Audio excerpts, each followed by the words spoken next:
With an unexpected WWE release and more, this is Wrestling Hub. My name is John and you're watching the Wrestling Report for October 27th. Before we get into the rest of the video, make sure you subscribe to Wrestling Hub and turn on all notifications to stay up to date with everything in the world of pro wrestling.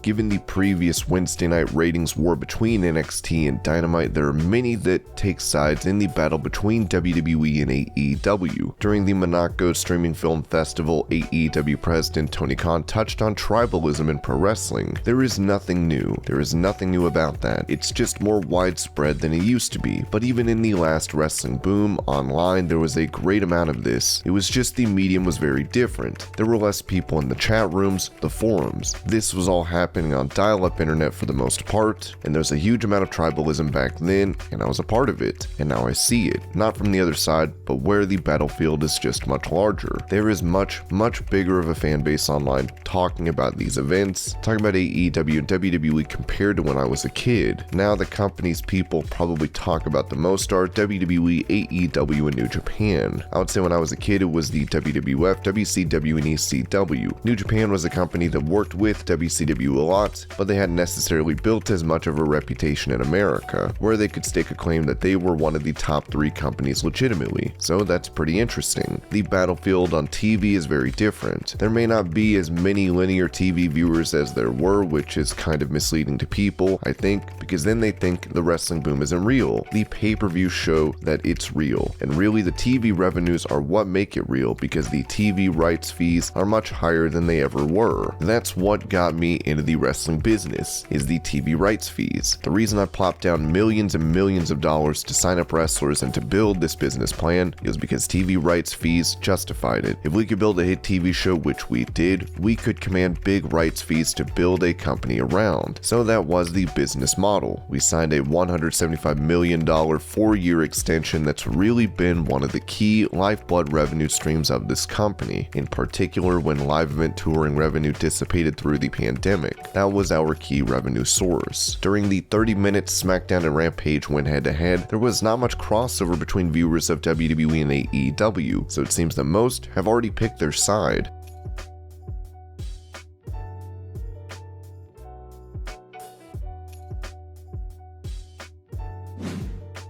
For the same festival, Tony Khan also touched on improving AEW's roster, saying he doesn't want to burn through their talent like WCW. We have a great chance here to build an office and keep gaining new fans, and one of the key things I've tried to do here with AEW is hold back a lot. When you're in a position with a lot of talent and you can unload and do big matches, I think it's very tempting to just unload the clip and start putting hot, big matches out there. I am doing that, but I'm not going to use them all up in 1 week or 2 weeks and burn through all the great stories that I feel could last for years here, so I'm trying to be methodical in terms of not killing the golden goose. I think WCW built one of the greatest rosters ever in wrestling, and they were competing with WWF in the 90s, and I thought one of the mistakes they made is they had so many exciting matches in WCW, and it was like week after week after week they burned through them. But not only did they burn through them, they were very unsatisfying conclusions. A lot of them ended in disqualification or something that wouldn't make me that hungry to watch a rematch. Despite all of this, I can talk with the benefit of hindsight about the business mistakes WCW made. They also rose to incredible heights and proved that it's possible for a wrestling company to do this.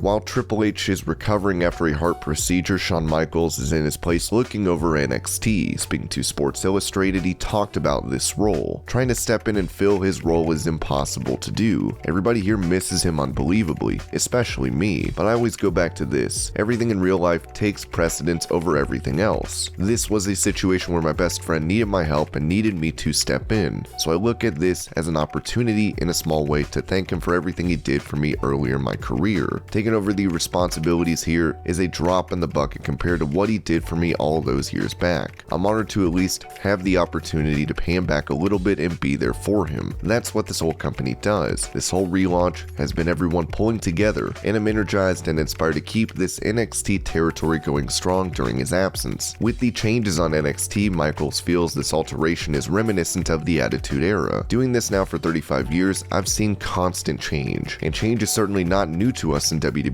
It's constantly evolving and changing. I've heard people call this a refresh, but it's still the same crew, which is great because they're so damn talented. It reminds me of the Attitude Era. We had the same roster the day before the Attitude Era started, and I still remember Vince coming into the locker room and making that speech, inspiring us and making us hungry for the future. That's what this is, turning over a new leaf, restructuring a few things and putting a brand new coat of paint on a dominant and incredible brand. It's chum the waters, so to speak, and that's fun to be around.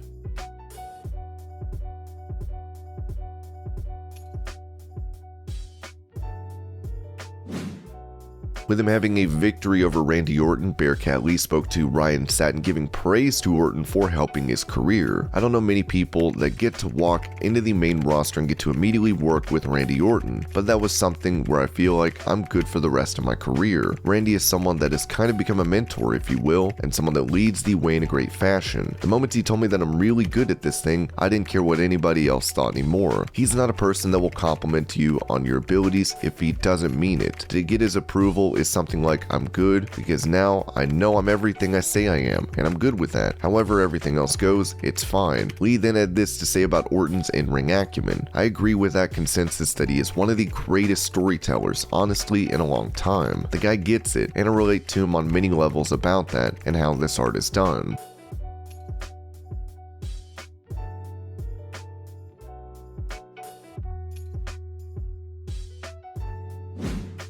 Previously, a rapper by the name of Westside Gunn sampled the voice of SmackDown announcer Greg Hamilton without permission. This led to Hamilton getting fired up on social media and threatening a lawsuit, as he wrote on Instagram. Well, let's hope that since you stole my voice for your incoherent kindergarten fables, that you saved up enough delivering for DoorDash because you are You'll be paying me for years. Apologize, and I'll think about not collecting every dime for the rest of your life. Or I can just get WWE lawyers. That's okay too. Settle with my lawyer and don't ever use my voice again. So wrong. He would go on to write, it was $20K, but at noon Eastern, it's $30K and we go to court. Tick talk. The longer this goes, the longer I have in court. You ready to settle or do you want to dance with WWE lawyers? It's a slam dunk. Price goes up by the day. Following this online interaction, the WWE announcer has apparently parted ways with the company, as he took to Instagram to say, after 6 years and 52 weeks a year, it's time to say goodbye. First and foremost, don't let the internet or social media gas you up. This was a mutual respect departure from a great company. Nothing but respect from both sides. It's business. We all know our worth. Also, understand that what you see on social media is exactly that. It's not real, especially for your favorite superstars. They are human beings with real lives and incredible human beings. The hate, the bullying that is read and internalized by real human beings, not characters. That needs to be said for my friends. And as I get older, my mother is in her 70s. My sister Jessie, who has cerebral palsy, those are my priorities. Not chasing fame, not being on television, 52 weeks a year became too much. Without our mental health, we have nothing. But man, what a ride. There are truly no fans like the WWE Universe. Wow, 6 continents over 6 years. Embracing your love and passion has truly changed me as a person. I am forever grateful.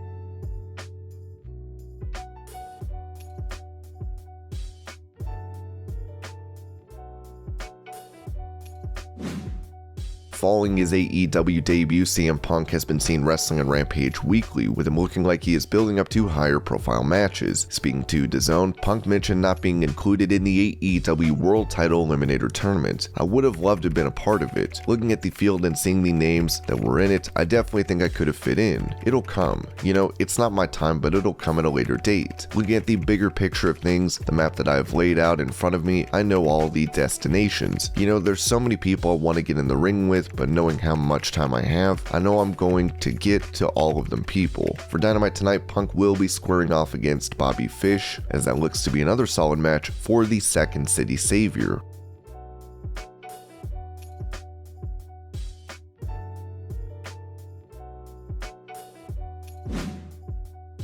Before going to prison, Sunny was apparently making nearly $100,000 a month off of OnlyFans. Now that she's free, Sunny went on posting more content and mentioned the need for a co-star. Well, now it seems that co-star has gotten in the way of her producing, as she issued a statement to fans. "I'm sorry guys, but my co-star has become a complete a-hole. He's abusive AF and has given me some bruises. Please forgive me. I can't do much right now. We hope Sunny is safe and is able to sort this situation out."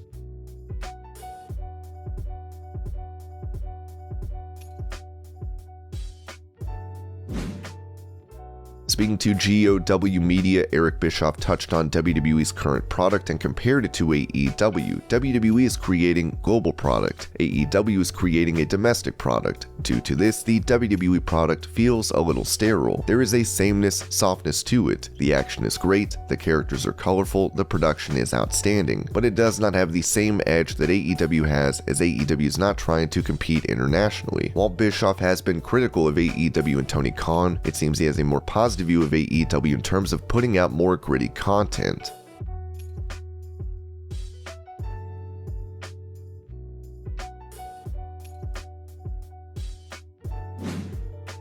Many are happy to see Bryan Danielson in action at AEW, as there were always concerns surrounding injuries for the star. When he was not competing in WWE, he had a run as the general manager of Smackdown. Speaking on WEEI's Twitch, Danielson mentioned why being GM was so important to his career. "It was really hard because I think I would still be retired if WWE didn't have me come back and be the general manager. I really love wrestling and I didn't want to have to retire. I was forced to retire. They brought me in as a GM and I was around it every single week. I think I would have gone off and started my own little organic farm or something. I would have been like, okay, I had a great time wrestling, but now I've transitioned into this other part of my life. But being around it, but not actually being able to do the thing I love was really, really hard. Then I started doing all these different medical treatments that are a little bit out there and a little bit wild, and a couple of years later, I ended up getting cleared. My passion for wrestling is so deep that if you put me around it too long, I will want to get in there."